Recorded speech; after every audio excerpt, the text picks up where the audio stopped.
Hey guys, welcome to Council of Comics for Film and Box Office News, episode number 90.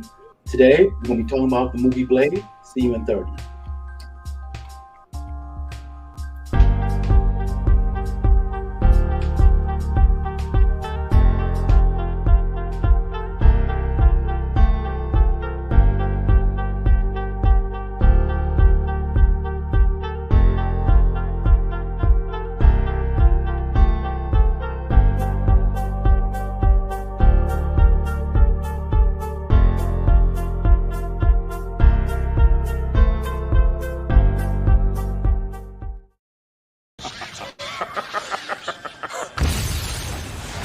Catch you fuckers at a bad time? Upon the future and tremble. Black is like the brightest day. Where are the heroes? Soon as they get here, everything will be alright. I need a hero. Someone superhuman who can come and save my life. Crisis after crisis. What is good, Council of Comics? Welcome to the Film and Box Office News Live Podcast. Look, I didn't even have the banner up. Everything is just crazy. Where is it? There it is. Film and Box Office News, baby. Live on this Sunday, June 9th, 2024. We're going over Blade today, part one of the trilogy. Very nice back there. I see it back there playing. It's very, very, very nice. All right. So it's only being C Bizzle right now, ladies and gentlemen.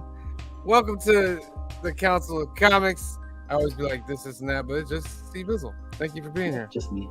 Thank you. The rest of the guys are somewhere, and I'm sure they'll just pop in when they please. You know what I mean? Just pop in. That's fine. We're gonna take care of it for you guys with this Film and Box Office News right here.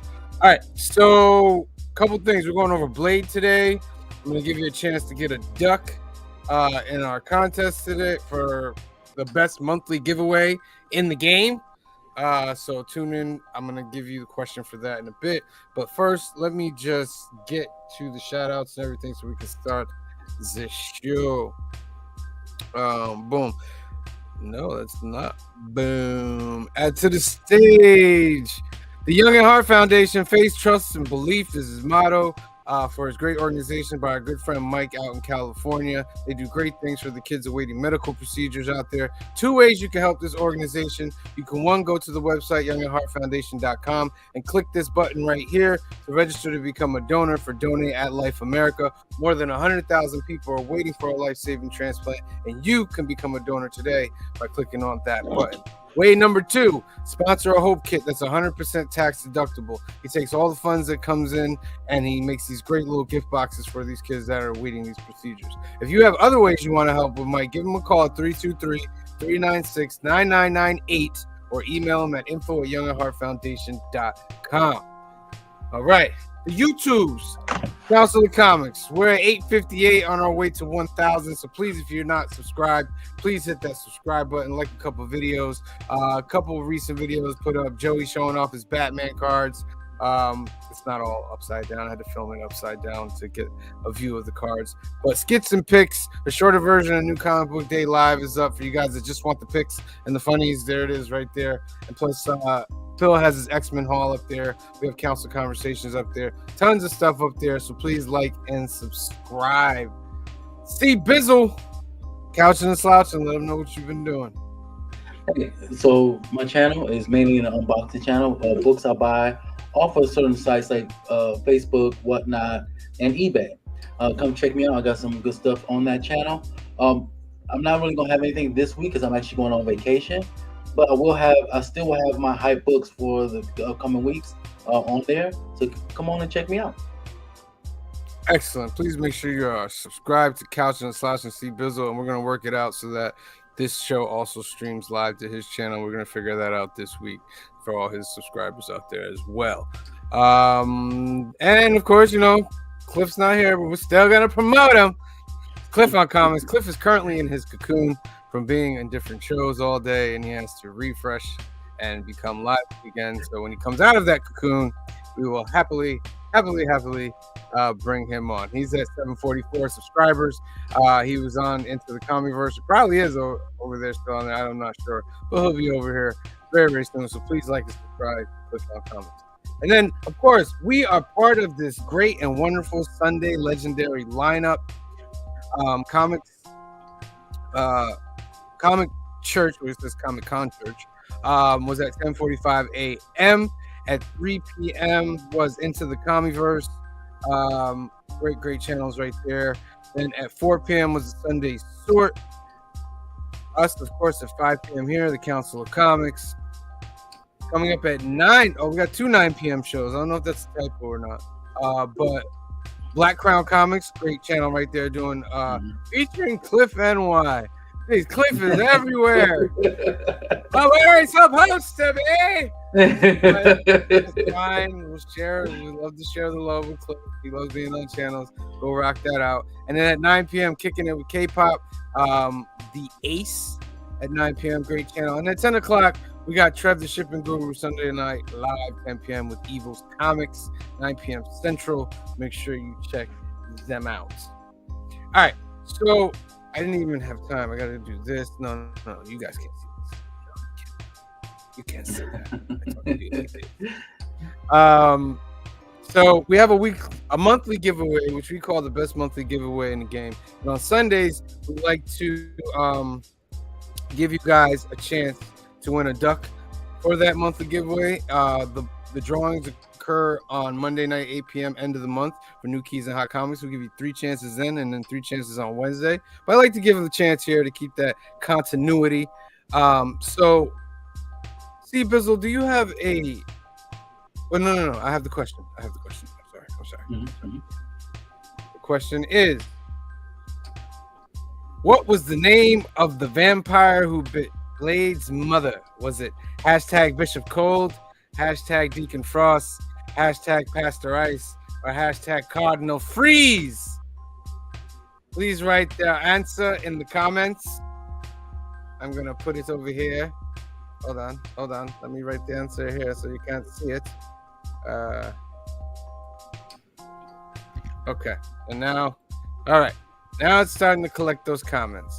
So put your answer in the comment section at the end of the show. Those of you that put in the right hashtag, we will move forward and get you a duck. Let's see who's in the comment section below. Hoorah! Las Cruces 1971 is in the house as always. Thank you for being here.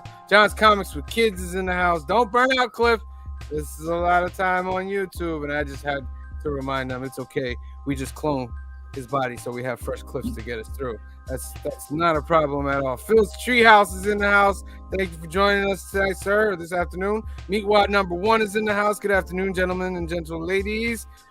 Joe 47771. I need a Cliff clone. I'm sure we can make out that deal. Just hit us in the DMs and we'll figure that out later.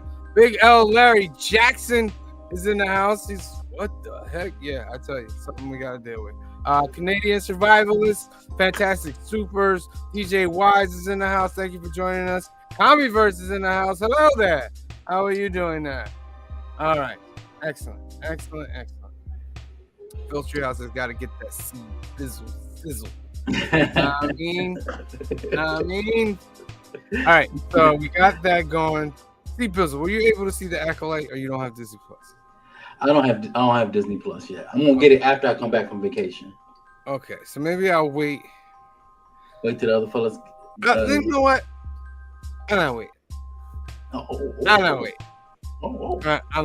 I'm not waiting. Okay. I was able to watch the first 2 episodes of The Acolyte.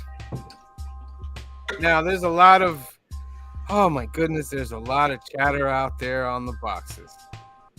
And good chatter or bad chatter? More bad than good. Okay. I've seen good chatter, but more bad than good. And, me, I'm like, I got to watch it first before, I love Star Wars and all that. Some of the things we're saying, it's the wokest Star Wars ever. And I'm just quoting them. Some say it was the gayest Star Wars ever. And after watching it, I don't know where they're coming up with this. I'm boggled Yeah. because if having women Jedi and people of color being Jedi is woke to you, you might have a bit of a racist problem Yeah. or a misogyny Agreed. problem. You might have a bit of that in you because there's no wokeness in this show. According to them, wokeness, because I think the term woke is a great term that's been hijacked by people to put people down. But according to their wokeness terminology, there's none of that here. And I'm like, what are they talking about? What? Because we have an Asian Jedi, we have black Jedi, we have women Jedi. That's what you're talking about. That's what you're complaining about. Yep.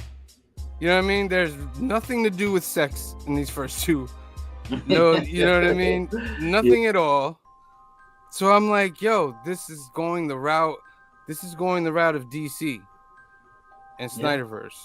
This is going that route that they're really trying to destroy something that they just have no idea what they're talking about.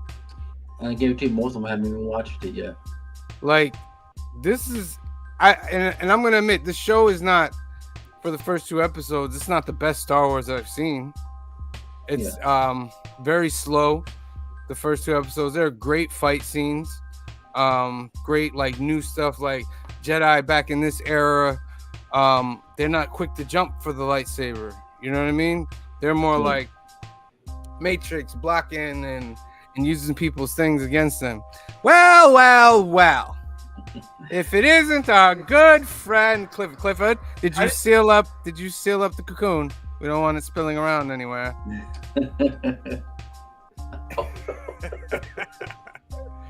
Welcome, Cliff. I don't know if my hybrid children start appearing in the next few months. Look how refreshed he is, though. You see, I'm not lying to you. Cliff, we're talking about The Acolyte. Were you able to watch it? I did, and it was fine. What I was speaking on was the bad chatter that were claiming this was the wokest Star Wars and the quote-unquote gayest Star Wars. First of all, what are they even talking about? Thank you. Cliff wasn't even on when I was saying. You know, second of all, like I wish the problem was like something like, oh, it's overly woke. You know, like I'm like instead the problem is like, again, we have a series that in the opening 2 chapters, you don't have me hooked. They have lost sight of how important it is. The first episode needs to lock it in. They need to grab you. I can't remember. I think Ahsoka was actually good at getting your attention the first episode. Mm-hmm. You know? But most of them, and I think Mando was good, but Mando also debuted with 2 episodes, right? But I don't think that they're very good at nailing the whole lure you in on episode 1. I don't get it. Like they're not changing it up enough. And then on top of that, I love the lead actress, and I'm fascinated by the twin thing. But I mean, it's not enough. And we have so many Jedi, you know. Well, this is the High Republic era. Remember that? Yeah, but they're useless. Like, this should be amazing, right? Like, it's the peak of the High Republic. It should be phenomenal. Instead, it's like, I agree. I agree. Just like, you know what? If they want to set it in the High Republic era, they should have set it away from the Jedi, not on top of them, so that we can see how pathetic it looks. We got one really good fight in episode 2. I will give you that. So is the main issue with this is just too slow pace? The main issue is too slow pace, and it also, on many occasions, it looks cheap. Oh, okay. Oh God, Stephen, I need you to have Disney Plus so bad. After I come back from vacation, I will get Disney Plus. Oh my God, get the 1-year package. Just knock the whole thing out of the park. Yeah. So you don't have to think about it. Do me a favor and keep talking about it, because something happened to my screen and I gotta come back. I gotta come back in. But anyhow, the lead actress, she's the girl who played Rue in the Hunger Games. You know, so as soon as I heard that, I got all excited. You know, Yeah. and I do think she's great. I just wish I was enjoying it more. But also, we're in such a funk that we're in.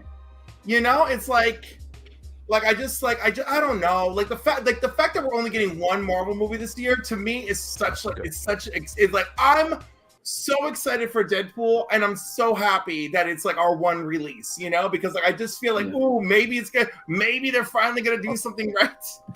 Well, sticking with the Acolyte, what are some things that you liked about it so far? The acting is fine. The story is not terrible. You know, again, I'm celebrating its mediocrity, I feel, when I say this stuff. You know, and I bet you I'll probably feel differently come episode 4. But I'm tired of this format of everything jumps off on episode 4. I'm so tired of that. Yeah, I agree. I think it's just very, very slow. Like you said, it should start off. The first 2 episodes should be jam packed with action, with story. It's just very, very low. Now, it might heat up later. You know what I mean? They show you some little reveals, but it's like Cliff says, it's that classic end of the first episode. You see the villain for one quick second, goes into the next one. The mystery of the twins wasn't very much of a mystery.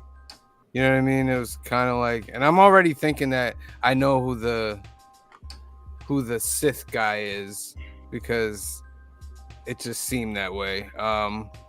But we're going to see. Like I said before, I love Star Wars, and I just want to see a good story. Maybe this leads into something more. We shall see, because the showrunner and director of this show was talking about how this was the best, wild, craziest thing ever. And first 2 episodes did not show that. So I want to go to Joe's point. Seeing a Jedi killed is startling. No, seeing a Jedi killed should be startling.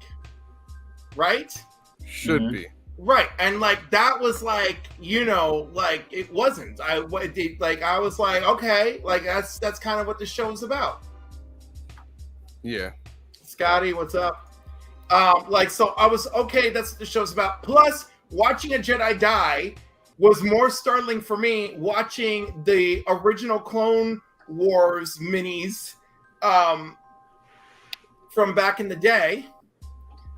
And then, and also, episode 3 ruined watching Jedis dying for me forever. Because you had these elite Jedi masters go up in there against their Sith enemy, and he knocked 5 of them out with just tap tap tap tap tap tap. I mean, he's a Sith master, though. He's probably one of the greatest Sith masters of all time. So. I do not care. You cannot give me a rinky-dink cartoon with this dude under the water doing a freaking, Hadouken under the water with the freaking water ball blowing up a ship, and then he's in close quarters combat with this Sith Lord, and it's just like, oh, I'm out of the fight. In the meantime, Mace Windu is all over it, and then, but we're supposed to be like, well, Mace Windu is so amazing. And like, of course it's amazing, but none of this showcased it. Y'all had a nearly unlimited budget. Showcase it.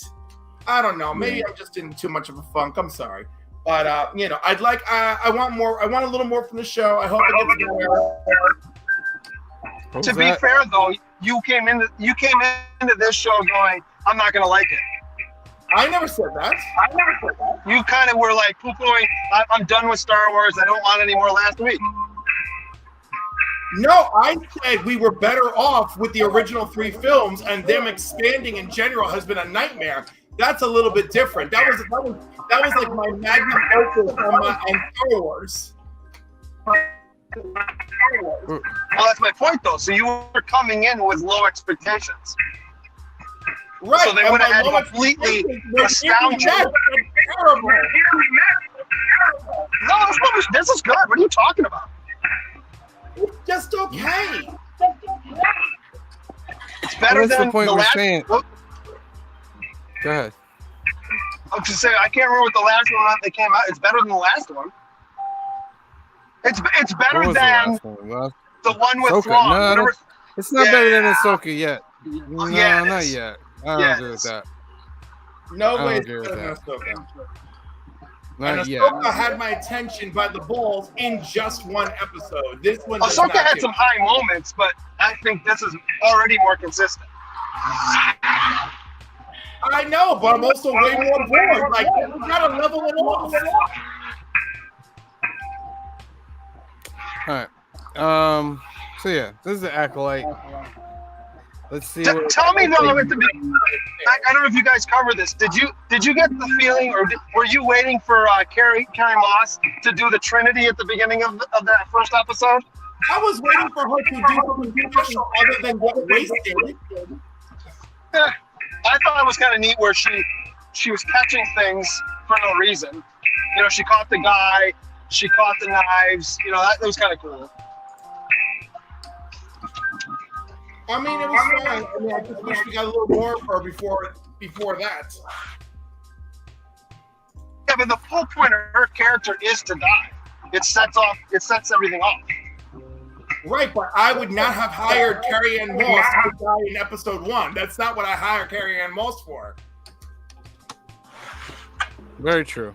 Very true. Now that it's been spoiled for everybody, Carrie Ann Moss does not make it out of the first episode, ladies and Now, we gentlemen. may see her in flashbacks, or maybe Yeah. we'll see First 15 minutes. Yeah. Green Shirt Guy, you got a weird echo back that's coming and shooting back and piercing. So just have you muted for a second. All right, that's the Acolyte. What do you guys think in the comments below? Let's move on to the next story. Venom had a trailer. That it Venom, did.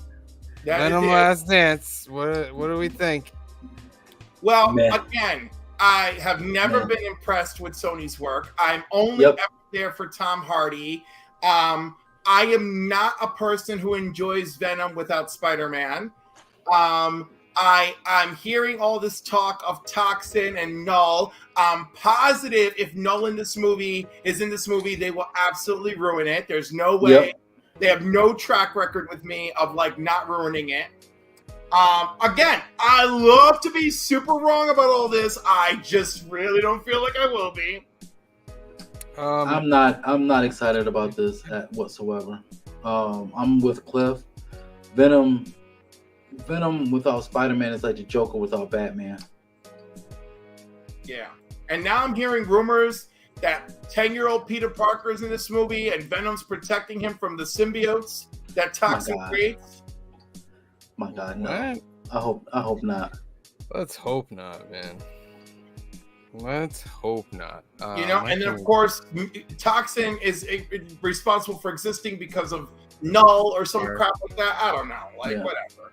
Like I don't want to see these things, you know?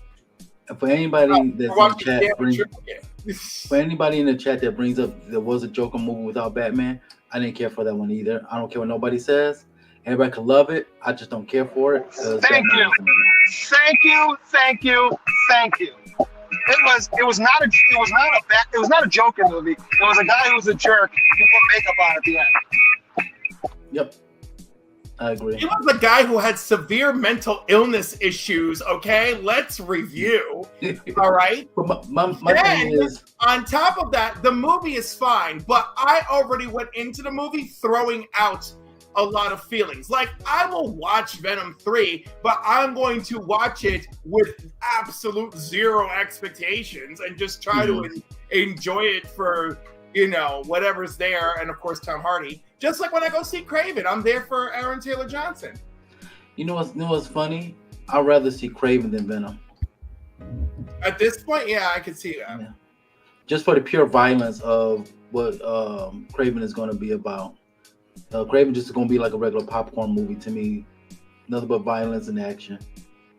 Could you imagine if they even screw up the low bar of Craven?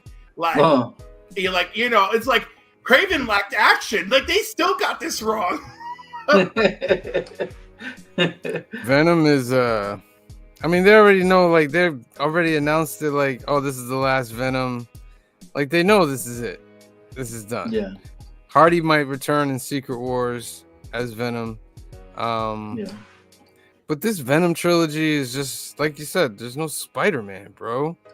Yeah. There's no Spider-Man. What got me mad about this trailer is that they try to make you think like it's linked with the other one because of the bar scene and stuff like that. And I'm like, but wait a minute, that was in another universe. So how is this part of this? And I'm just like, they're really gonna mess this one up. And Sony just give Spider-Man back to Marvel. I know. Sony never gonna happen. Never gonna happen. No, it's not. Because I mean, it can, like Marvel can drive their well out, which I highly suspect. How? Amazing Spider-Man is. How can Marvel do that? All Sony has to do is release one project every 2 years. Something like that, but like they can. But eventually, if Sony just keeps bombing, yeah, but not even that. Sony holds all the cards. Yeah, they can pull Tom Holland from the MCU whenever they want. Whenever they want. Yeah, if it's not under contract.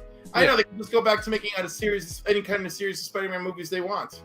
Yeah, but they know how much money they're making with the MCU, and I don't know why they just couldn't sit down and be like, all right, let's have a Spider-Man. I mean, you bring Andrew Garfield back. This could have been his Venom. You know what I mean? True. But it's all messed up, man. It is messed up. It's all messed up. So anyhow, my theory is great as long as Sony is doing this crap, we're never gonna get a good Spider film. From Sony, we're never gonna get a good issue of Amazing Spider-Man because I have a feeling that they're intertwined in some fashion. Yeah. Oh, yeah.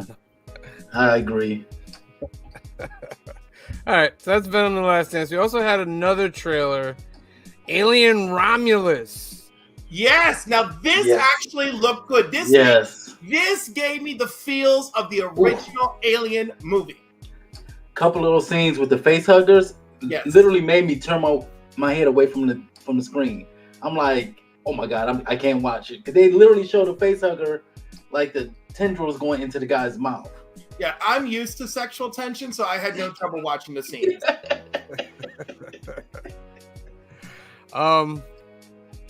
I'm more, when it comes to stuff like aliens, I'm more of a fan of the lore and the canon. Yeah.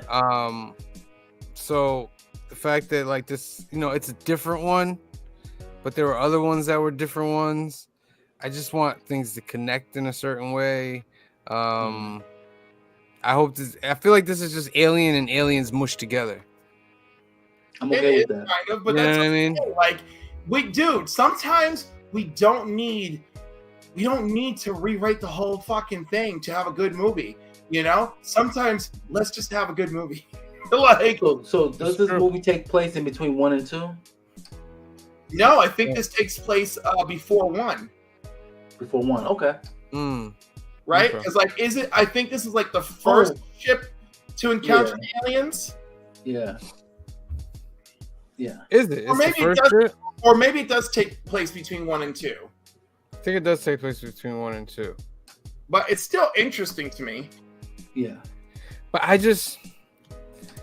like the lore that they were building with like Prometheus and the other ones. I thought this was part of that. It is part of that. It's part of it, but it's not.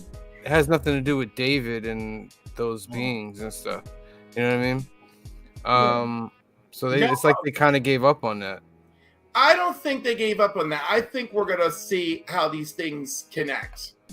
I hope so. Because remember when the original scientist in Prometheus was like, "That's it. I got to continue my search for our creators." Mm-hmm. Right. I have a feeling this may pick up on that. Okay. Well, I can't wait. It's a good trailer. Maybe. Yeah. All right. I really enjoyed this trailer. This is by Fede Alvarez. So we'll see if it's scary. It has to be scary. It looks scary. You know what I mean? Like alien movies are supposed to be scary. It's got the vibe for me. So we shall see. Does it have to be scary? Or does it have to be tense? Does it have to what? Does it have to be scary or does it have to just be intense? Like tense. Like you gotta be some shock value. Like when I think of scary, I'm thinking Freddy Krueger, horror movies where you're scared. Whereas this one, you're on the edge of your seat. You're like, are they gonna get away? That to me, that's tense. Now, I like gothic horror where the environment is as frightening as this as what you're facing, and that's what I like about this. That's the original Alien movie. Is oh my god, it's a sci-fi movie with a gothic environment, like where like you can't really trust what's going on around you. So like I like that. I like that this brings us back to that level of Alien movie. Yes. Sam, you just saw my favorite part of the whole trailer. Yeah. That? When the young lady had the little thing that shows the inside of her chest, and the alien was in it. That was one of my favorite parts of the whole trailer. Okay. Yeah. I watched the trailer at least 10 times already. All right. We should do Alien at some point this year for a trilogy. Hey, The first three. I got them all. Yeah. First thing. All right. So whatever you guys think about there in the comments, leave below. What do you think about Alien Romulus? One last story that I want to talk about before we get to the box office is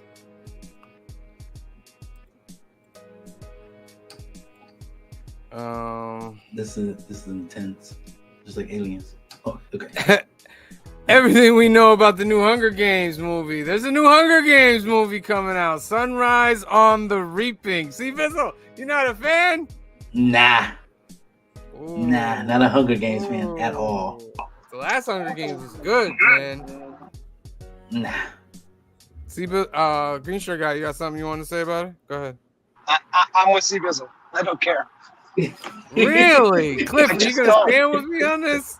No, I to be honest, My God. the last Hunger Games movie I actually enjoyed was the first Hunger Games movie, period. Oh no. Well, I remember this one time when the first Hunger Games came on.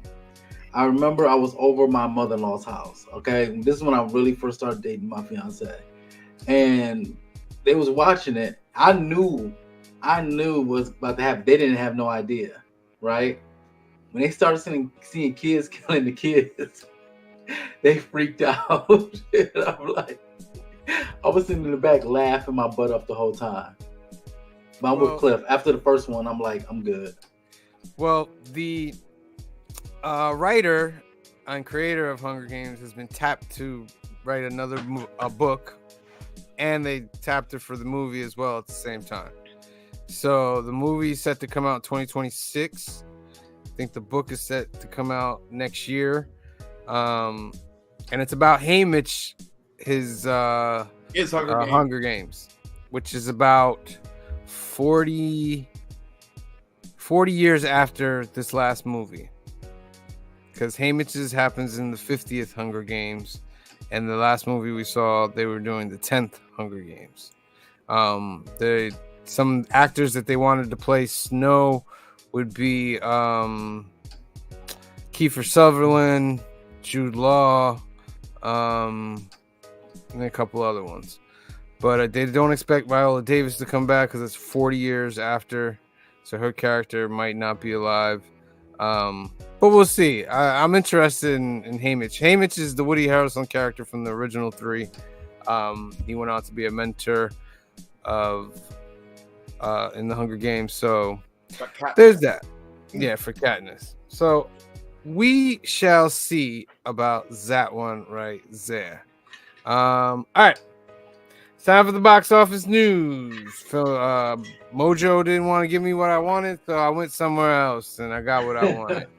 I was like, this looks a little bit different. Coming in at number one this weekend is Bad Boys Ride or Die with $56 million. That's good for them though. Yeah, that's good for Bad Boys. I'm 50-50 about seeing it. Yeah. I can't even front. I didn't see the last one. You didn't miss much. Bad Boys 3 was the last one, right? This is 4? This is 4. Yeah. So, we'll see. I'm not really interested in Will Smith movies that much anymore. I mean, it's got a 97% audience score. Yeah. And a 64% reviewer score. And also, you know what? I mean, like, I feel bad about the Will Smith situation. I'm not like condoning his actions, but I'm not ready to throw him out with the bathwater either.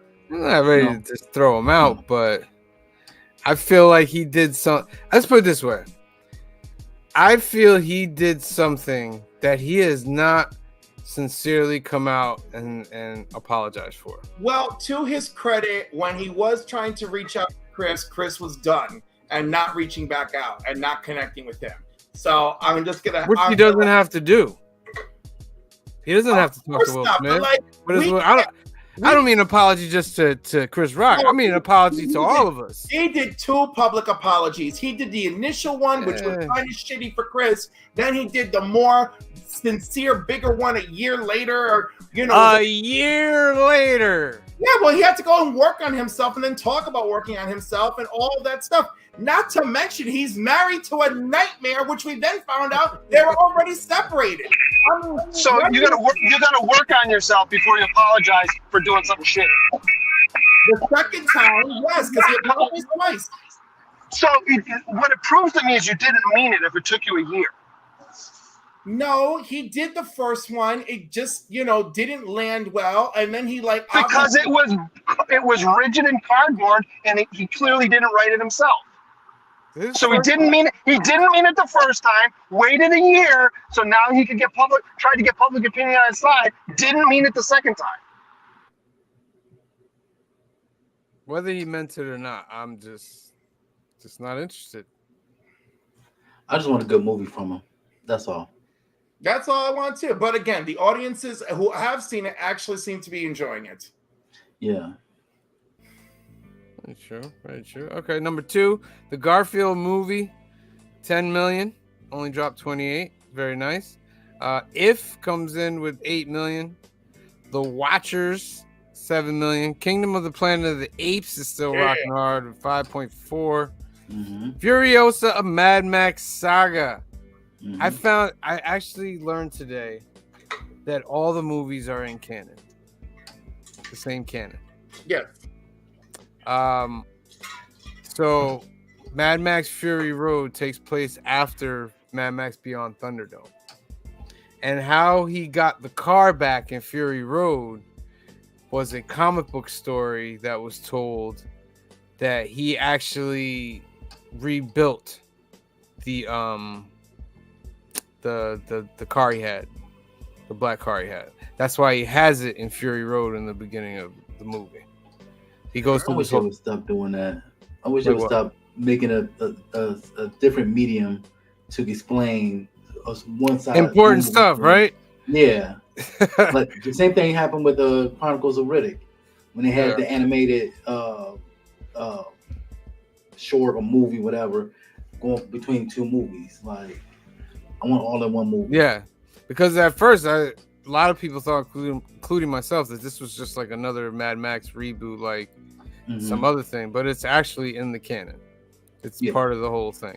And Furiosa takes place between the second and first, or second and third one. Like, it takes place between Mad Max and Beyond Thunderdome, and parts of it takes place between Mad Max 1 and the Road Warrior.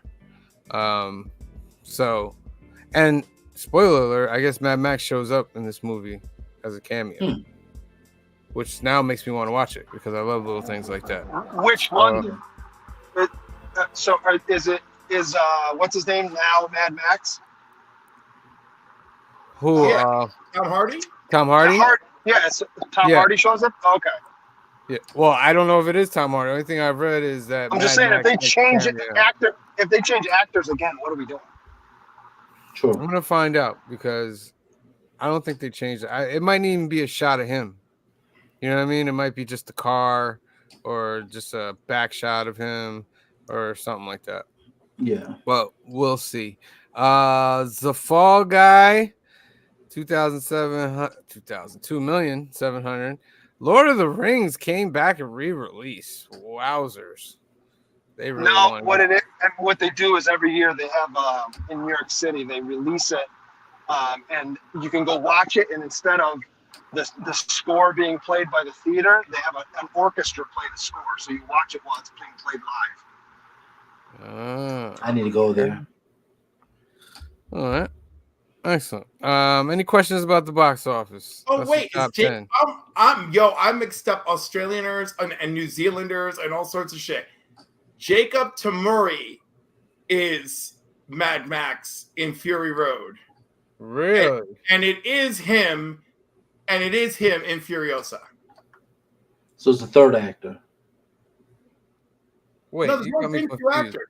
No, got me it was confused. Tom Hardy in Fury Road because he's Yeah, he's Tom strapped Hardy's in the front of the Fury thing. Road. Okay, all right. Okay, so wait. Jacob Tamuri is Tom Hardy's stunt double. Stunt double. Okay, so and they don't he show his is face. and he is there. That he is the cameo. So they don't show his face, in other words. Right, they don't show his face, but since Gotcha. they basically I have think- to speak. Can we all admit that what we're really excited to see is if there's another appearance of the Doof Warrior? Who's the Doof Warrior? Remember the guy who was playing the guitar on the top with the huge Oh, Yeah. he could be in this one because it's a prequel, so it is very, very, very possible. All right, any questions about this box office? Eh, That's all right. That's okay. Countdown to Deadpool and Wolverine, my friends. The countdown continues. All right, your homework for this week, Council of Comics, was and still is known as probably the first official Marvel comic book movie that actually was successful. Yes. Let's put it that way. All right. Yes. So we are watching The Blade, and The Blade is awesome. you know what? Oh, Actually, every time I watch this movie, I forget that I actually enjoy Steven Dorff. Yeah. This is the only movie that I enjoy Steven Dorff in. And I that's the thing. Like, I just don't enjoy him. So, like, the fact that I enjoy him in this movie is bugging me out. like when I think of him, I think of this movie. I know he's done other stuff, but this is the movie I think of. Dude, do you know what's hilarious is that he plays a version of himself in What We Do in the Shadows, where he enjoyed being in this movie so much that he decides to become a vampire himself. That's right. And then whenever they assemble the Council of Vampires, Blade is on the Council of Vampires. Yeah, why is he on the council? Dark readings. Yeah, right, exactly. Because no, the council is for all vampires. So even though he's the Daywalker, it's like, well, we still gotta call him.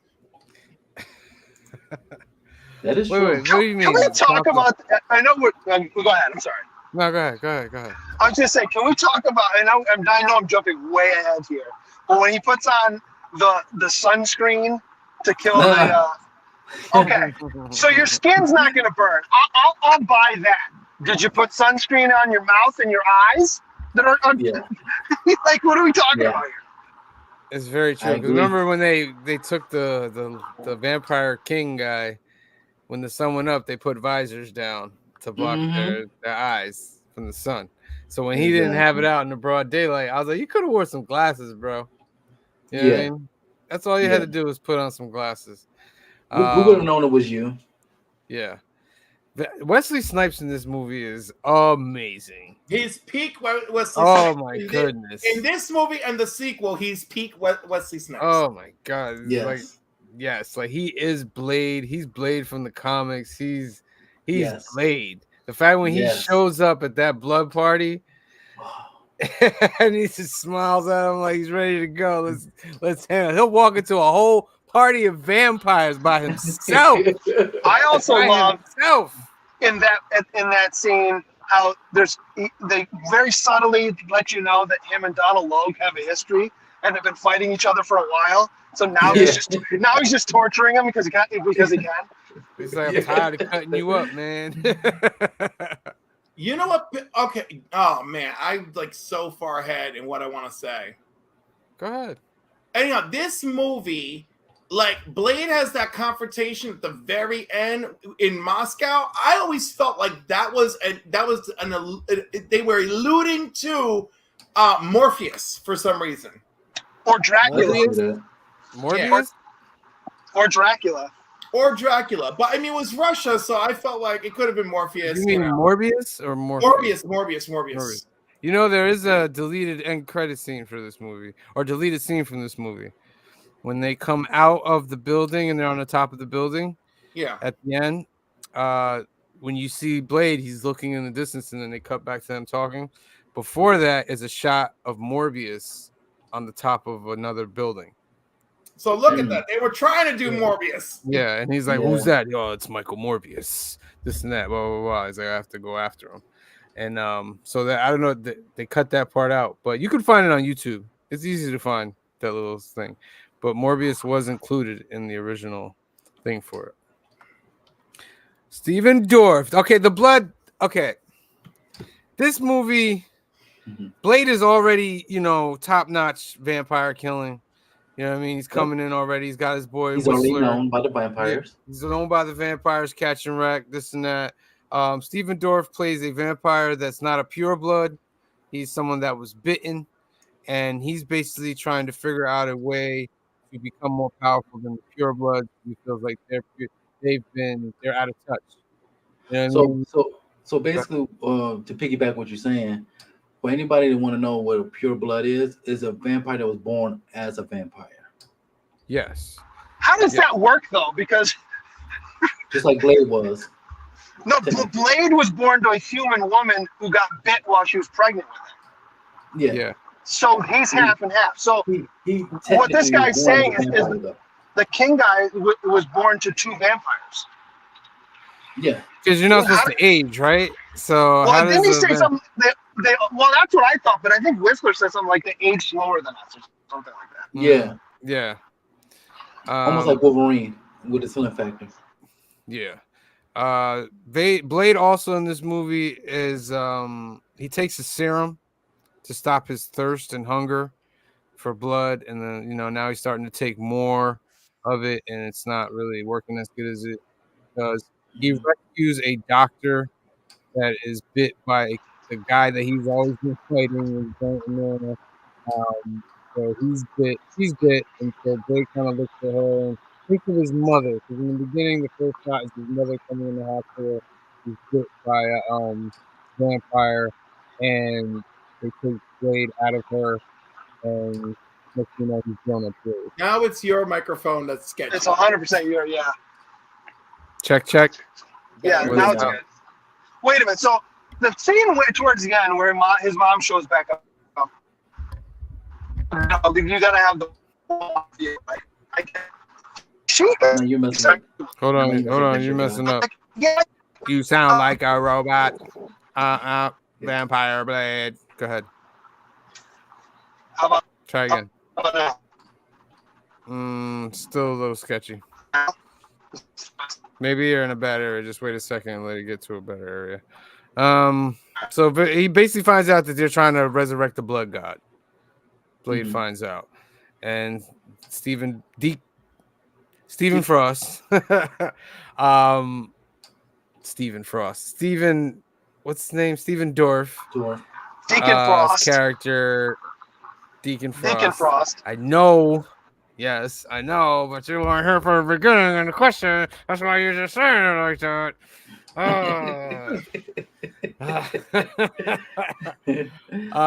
But hopefully we'll see. The part when they gathered all the leaders, The pure bloods. yeah, and then the girl kills one of them. Yes. Isn't he needed for the ritual? No. No, they only I think needed he was 12. like the. Yeah. How many did they have? I thought they only had 12. No, more than it 12, was clearly. 14. Because remember, he said, yeah. It was 14. The one they killed earlier at the beginning. That guy, and I don't mean to sound wrong by this. To me, that guy would just feel like he was just an assistant. He wasn't even really important. The one that the old girl killed with, was that blade sword that she killed him with? The pure blood?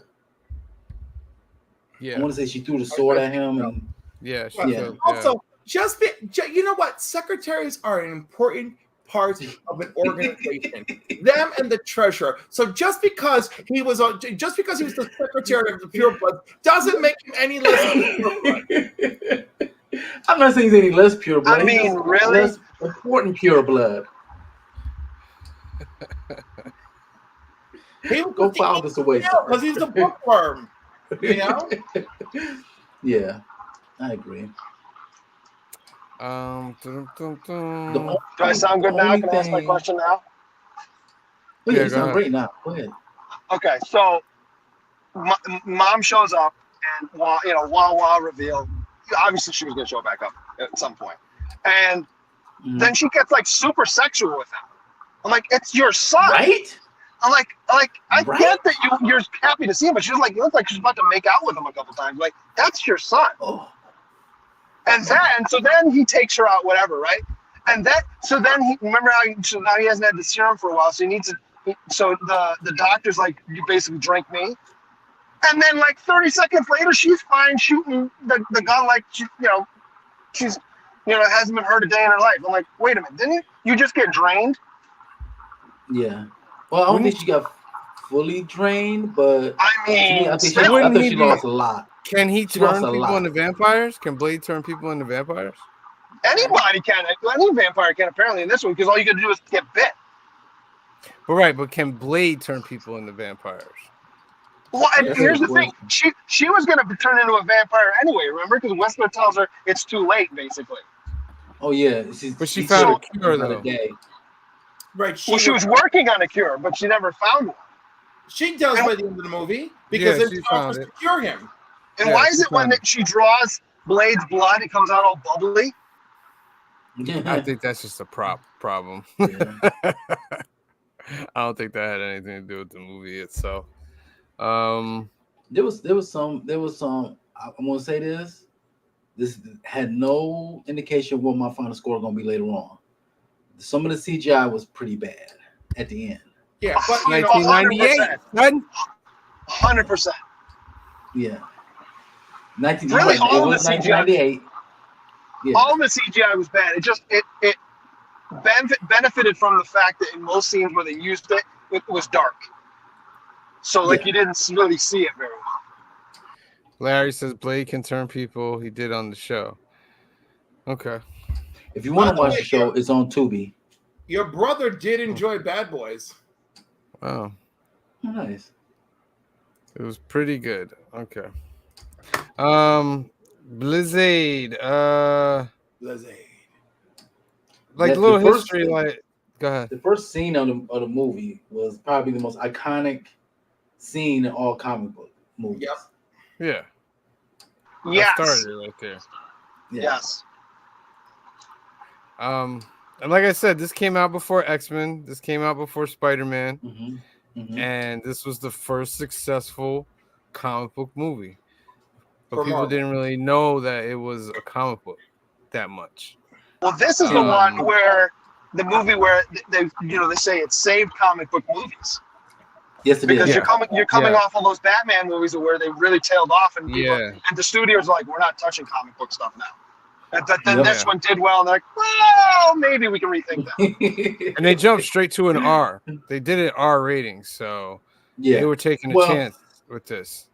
I didn't realize this at the opening scene when that one guy that Blade had beef with, the one vampire, he was literally getting head in the middle of the party. Yeah. Yes. Yes. I was like, I just caught it the last time I watched it. I was like, wait, is he? Are they? Okay. You know who was nasty in this movie? And Pearl? the girl that was sitting, is that her name? The little girl when he came walking through Oh, the thing? no. No, And the little that's a girl? different person. Yo, when she kicked him, he was like, oh. And then she was like fighting him, like boom, boom, boom. I was like, could that be Blade's daughter in a retcon? Bloodline? Could that be bloodline in a retcon? You know what I mean? Yeah. How How I'm about, talking how about the other little girl? Where Steven Dorff's out day walking with his, vampire son. How did she survive that? He throws her through that. How? But even before that, how about when Blade throws the doctor across, a street onto a building, and she lands and gets up? You're good. You just separated your shoulder. Yeah, I was like, wait a minute, what did he just throw her on? Because that's gotta hurt. Like some boxes. Yeah, I'm like, that's gotta hurt. But the kid, I thought he was gonna catch the kid before she hit the hot dog stand or whatever the thing was. And when she hit it, I was like, oh. And she got up. I said, dang, the 90s kids are tough. Right. It was a good movie. The most disgusting part of the movie is Pearl to me. Yes. Oh yeah. That's the most disgusting part of the whole movie. You thought Fat Bastard was bad. Pearl takes it to a whole other level. Pearl takes the cake. By the way, these were our comic book movies of the 90s. Teenage Mutant Ninja Turtles in 1990. Great movie. RoboCop 2 in 1990. Darkman 1990. The Rocketeer 1991. RoboCop 3 93. Mask of the Phantasm 1993. I remember that. The Shadow 1994. The Mask 1994. The Shadow is awful. Yes, it is. Batman Forever 1995. Judge Dredd 1995. Tank I am the law. Tank 1995. I love that Judge Dredd. I don't care what nobody says. How about the scene? Power Rangers 95. Barbed Wire 96. The Phantom 96. Black Mask 96. Steel 97. Captain America of 91 did not get a theatrical release. Roger Corman's Fantastic Four did not get a theatrical release. And in 1994, we get The Crow. And in 1997, we get Spawn and Men in Black. Right. So it's very interesting. It's not like it's a tumultuous time, but Blade definitely ushers in a revival. Yes. How about the other scene, too? Where they're doing the stakeout. Well, actually, we back up. So where the cop shows up that we find out is a familiar, and he beats the ever living shit out of the guy in her apartment and starts breaking all her stuff. And she's just like, hey, can you knock it off? I would have been like, well, before she said that. He's throwing him around the apartment. Okay, whatever. He beats the guy up. Then he takes him outside and is beating him up in public. Well, I know we're in New York City, but like nobody thinks it's weird that there's a dude just pummeling a police officer, bloody, on the street. Yeah. You know what? On the streets of I didn't see Meteor Man on the list. He's right. Listen, on the streets of New York City, no one wants to talk about what they saw. You want to get the F out of there.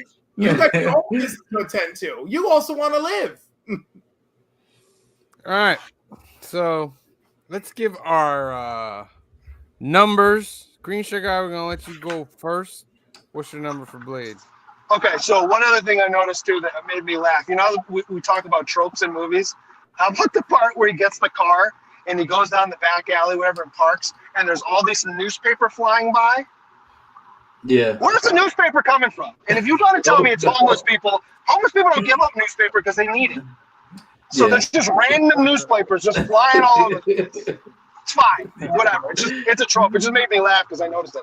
I enjoyed this movie. I have a few issues with the plot towards the end because it was a little convoluted. Like I got what he was doing, but I didn't understand all the pieces that went into it, and it got a little confusing at the end with all the people he had to get, and then why they had to be hit by lightning, and how he'd know that the lightning was going to strike. Whatever. Great action. Wesley Snipes at his absolute finest. I think Chris Christopherson's at his finest in this one too. I give it an 8.5. 8.5. All right. C Bizzle, you're up. So I thoroughly enjoyed this film from beginning to end. I have my little my little things that I'm not really happy about or question, but they didn't deter me from my score. But Wesley Snipes was a gem in this. Like, what an action star is supposed to be. Okay. The villain, great villain. I hated him from beginning to end. Like I really hated him. The fact that he's the one that basically made Blade who he is, because he's the one that bit his mom. So all that's being said, I'll give this movie a 9.5. Ooh, okay, all right, Cliff.